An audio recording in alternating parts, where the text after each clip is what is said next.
حضرت سفیان ثوری رحمۃ اللہ علیہ ارشاد فرماتے ہیں کہ میں مکہ مکرمہ میں رہا اور مکہ مکرمہ کا ایک شخص تھا جو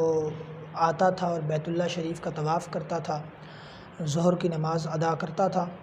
اور مجھے سلام کر کے چلا جاتا تھا۔ فرماتے ہیں کہ میرے دل میں اس کی محبت پیدا ہو گئی، تو وہ بیمار ہو گیا۔ حضرت سفیان ثوری فرماتے ہیں میں اس کے پاس گیا اسے پوچھنے کے لیے، اس کی عیادت کے لیے، تو اس نے کہا، وصیت کی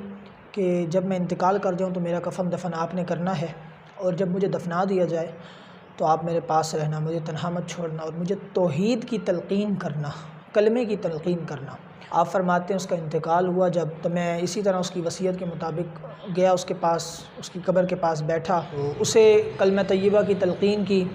اچانک غنودگی چھا گئی اور مجھے غیب سے آواز آئی، اے سفیان ثوری، اس شخص کو تیری تلقین کی ضرورت نہیں ہے، کیونکہ یہ رمضان المبارک کے روزوں کے بعد شوال کے 6 روزے رکھا کرتا تھا، جس کی برکت سے ہم نے اسے بخش دیا ہے، اور اسے تیری تلقین کی ضرورت نہیں ہے۔ آپ فرماتے ہیں کہ پھر میں نے وضو کیا اور میں سو گیا۔ فرماتے رات کو مجھے 3 مرتبہ یہی خواب آیا اور مجھے علم ہو گیا کہ یہ اللہ رب العالمین کی طرف سے ہے۔